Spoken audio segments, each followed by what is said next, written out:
Radio Rahim. Listen, I have to congratulate you first. Abel Sanchez, Trainer of the Year. That is a huge honor. Respect, sir. A lot of people look at that and think, oh, well, if you've got the best fighter, one of the best fighters, that's an easy accomplishment. But people don't understand what it takes really to train fighters and even marquee top-level fighters. So what is the challenge in having one of the best fighters in the world? The challenge is making sure that he understands what his role is. We have our role to play, and he's got a role to play. And if he does what he's supposed to do, then we're going to look like geniuses. But there's a lot of great coaches out there. There's a lot of great fighters. But sometimes that meshing doesn't happen. And when that doesn't happen, I'll give you for instance, you got a great coach in Mike Stafford back east. Mike Stafford has had a lot of very, very good amateurs. He finally has a kid in Adrien Broner who is going to take him to places where we all wish to be. And Adrien goes crazy. Adrien is just not himself. So Mike has to set back. So if those things don't mesh, it doesn't matter that it's a great fighter or a great coach. It has to be together. Well, to that point, if you have a fighter, in your words, who goes crazy, isn't part of being a marquee trainer, a trainer of the year, being able to stop that from happening or keep your fighter in the stable? No, because you only have him for a couple hours. You only have control of him, control of his mind for a couple hours. Remember, he's got to go home. He's got to go home to his friends. He's got to go home to his homies that he hangs out with. The fortunate thing for me here is I have him in a secluded situation. They don't go home. They stay here with us in the gym. But if they go home, they seem to forget the discipline and the dedication that we try to instill in them in the gym. And when they forget that and they go overboard, then one little thing needs to learn another little thing, and then another little thing, and before you know it, it's blown out of proportion. And the media seems to capture their bad moments more often than they capture the good moments. Is there anything in particular that you think separates a good trainer from a great trainer? A good fighter. Seriously, look. Like I said, there's a lot of great coaches that I know of. This particular year, I have a young man that's captured the imagination of the public and the imagination of you guys. But I had a guy in 90, 91, 92 that captured the imagination in Terry Norris too. So if you get a great fighter and you're able to move him the way that you need to move him, he has a great team, he's got a great promoter. So all those things blended in make for successful for us to look good. But the fighter has to make sure that he puts his part in too. You know, Chocolatito has been on Triple G cards for at least the last 4 bouts. It's something that we're expecting to see them together on a regular basis. But this is the first time he's trained up here in Big Bear with you in your camp. I know there's a lot of camaraderie with your fighters. How has he changed the atmosphere, changed the chemistry here? Well, he trains from 5 to 7. We train from 3 to 5. But from 5 to 5:30, while Gennady's still in the gym, we have the 2 of the best fighters in the world in the same gym. And because they are such great fighters and they're so giving to their sparring partners and the people around them, Gennady said to me the other day, Coach, what a great ambiance this is with everybody. And it sure is. It sure is, because there's no egos here. They're just guys working hard to perfect the craft. Now, I know we've discussed before what you think the challenges are with Kell Brook, but Triple G has had his way with his opponents up until this point. People expect him to have his way with Kell Brook. So where does the motivation come from preparing for fights when the whole world is saying not only are you going to win, but you should win easy? Okay. Golovkin had 350 amateur fights. He's been fighting since he was 8 years old. He turned pro in 2006, has been a pro now for about 10 years. The motivation is that he wants to keep what he's got. And Kell Brook represents an undefeated champion, represents a step in the direction of getting the 4 belts. Billy Joe Saunders is still out there, and he represents another quality name on his ledger towards fighting the elites, the so-called elites that don't want to fight him now.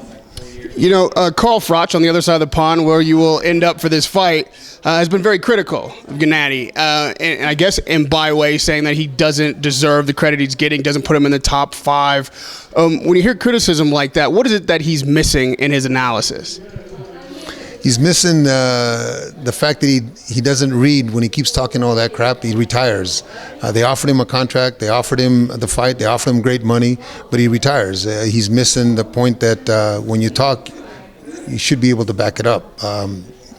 Kell Brook stepped up. Carl Froch didn't. Another guy who did a lot of talking, but for whatever reason didn't end up in the ring, is not on this card, is Chris Eubank. Do you think Chris Eubank would have been a better fight for Triple G over Kell Brook? No, because we're fighting Kell Brook. When we fight Chris, I'll tell you it's Chris. I think that Chris's father has got a lot of issues regarding his career, and he's trying to enforce those issues with boxing today. Chris Eubank Sr. needs to understand that he's retired. It's Chris Eubank Jr. that's fighting now. In fact, there was an article I just read the other day that Chris Eubank Sr. is criticizing that the embarrassment of Golovkin that we backed out of the fight. He's telling lies. First of all, because we agreed to everything that Eddie had. Eddie just pulled him out. Eddie just went with somebody else, his promoter, not us. But hopefully Senior comes to his senses, and if that fight's going to be made, it could be made before the end of the year. You've explained in the past that the problem for Triple G is getting opponents to agree to fight. The guys at the middleweight division, other belt holders in this division, won't take the fight, won't sign the contract. If that persists, is it incumbent upon you to step up? Are you left any other options? No, there's still options out there. The fact that Saunders hasn't come to the table and Chris may come to the table before the end of the year. There's Danny Jacobs has expressed interest. He's our mandatory, as a matter of fact. And then when you start winning these belts, people have to understand that you have to defend them. You have to defend them against the mandatory contenders. We have a mandatory that's going to be coming up due for the WBC, so we're buying. I don't know if I should say that we're buying some time because we have to fight that fight before we have to move up. So if he wants to keep all the belts, he's got to fulfill those obligations. If you recall, Tyson Fury got stripped of his IBF belt because he didn't defend against Glaskov. Gennady doesn't want to be stripped. Gennady wants to keep the belts, wants to continue paying sanction fees, wants to continue being their champion until he gets the 4 belts. So we still have those obligations that are going to come due, and we have to fight them. So there's no time in the immediate future where we have to move up. If we move up, it'll be because it's a fight that not only is financially a good fight, but it's a fight that they want. They're willing to fight us. In case, let's just say, Gilberto Ramirez. Bob has been very vocal about Gilberto wanting to fight us. So if they can put that together, we'll move up. But then he'll come back down because he wants those 4 belts. Do you see anything changing on the landscape? Because you said that you didn't have any other option when it came to Kell Brook. No, they did have options. But at the moment, remember, we have 4 weeks of negotiations with Eubanks. We're 9 weeks away from the fight, away from the date, I should say, that HBO has presented to us. We have the O2 Arena that's available. We have all those things in place. It's going to be very hard to go out and get all those things in 9 weeks. So when Eddie says, I have Kell Brook that'll take the fight, the same promoter, all they did was take one name off the contract and one picture off the poster and put the other picture. So it was easy to make that fight. Not that it was only the option, but if we go a different direction, what are we talking about, 12, 14, 16 weeks to put a fight together, then we don't fight 3 times this year. And that's unacceptable for me. As a coach, Golovkin has to fight 3 times a year. And lastly, you reminded me before we started this interview about a conversation we had regarding Andre Ward a couple years ago at least. He's stepped up now to 75. He's going to face Kovalev. Before I get into how that relates to Gennady, after seeing his performance, seeing Kovalev's last performance, how do you think he fares in that fight now? I still think that Kovalev wins, but Andre is going to put up a great fight. But I think the Kovalev is the bigger guy. I think the Kovalev is going to box him like he did Hopkins and keep him on the outside, never let Andre get close. I don't think it's going to be the kind of fight that's going to be crowd-pleasing as we may think because of Kovalev, but it's going to be a good fight. It's going to be a good fight. It's going to be a good fight between 2 great fighters. But if Kovalev has got nothing to prove by beating Andre Ward. He's got nothing to prove. He's already at the point where he's making a lot of money. He's beaten a lot of great champions. So he's not going to exchange with Andre. He's not going to get close to Andre, in my opinion. I think that he fights him again like he fought Hopkins. If that fight goes the way you predicted, it wouldn't make sense really for Ward to stay at 75.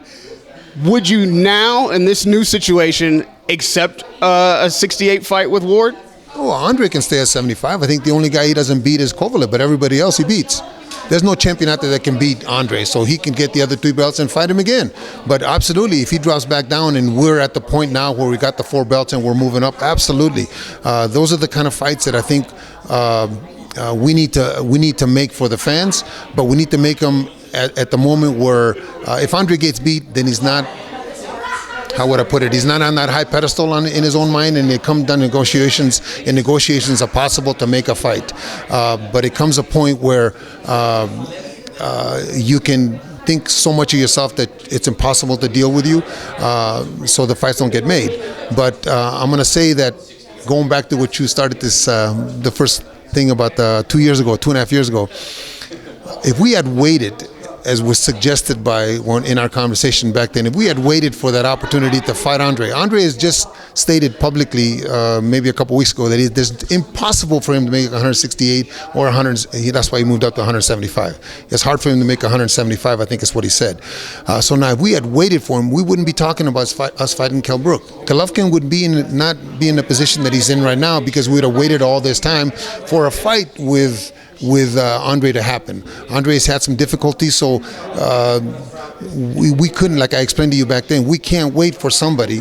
We have to worry about Golovkin's career going forward. And fortunately, Tom's vision and the Herman Brothers' vision materialized, and we're in this position now.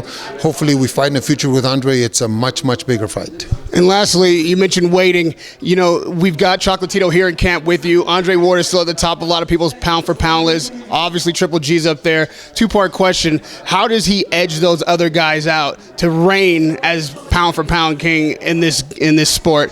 And secondly, with that Canelo fight looming out there, waiting, at least the fans are waiting for it, how important is that fight to happen for Triple G to be able to claim that throne? I think personally, not on a bias point because I have Triple G, I think that the pound-for-pound fighter needs to be the guy that's not only winning, not only undefeated, but controlling his division in a way that nobody else is. If Golovkin continues to control his division like he's doing, and he beats Hopkins' record with all knockouts, I think that you have to consider that. I think that if you win a fight, okay, let's just say Chocolatito beats Cuadras in a decision, and Kovalev or Ward beats each other in a decision. If they don't control the fight, if they don't control their division like Golovkin is doing, then I think that you have to be judged on that manner. When Tyson was controlling his division, he was pound for pound the best fighter in the world. Why? Because he was knocking everybody out. He was beating everybody to a pulp. Didn't matter who they put in front of him. We didn't question the guys. You know, in his title reign, Mike Tyson had 9 defenses. He got beat in his 10th.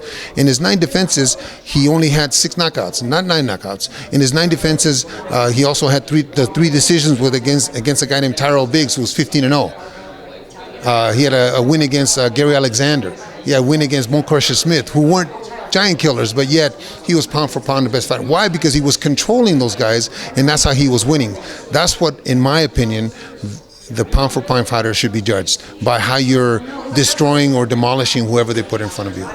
Radio Rahim with Trainer of the Year, Abel Sanchez, stepping in the ring with Gennady Golovkin on September 10th. And on the other side of the pond at the O2 Arena. Don't miss this fight. It's always a pleasure to talk to you, man. I always learn something. Radio Rahim, Abel Sanchez.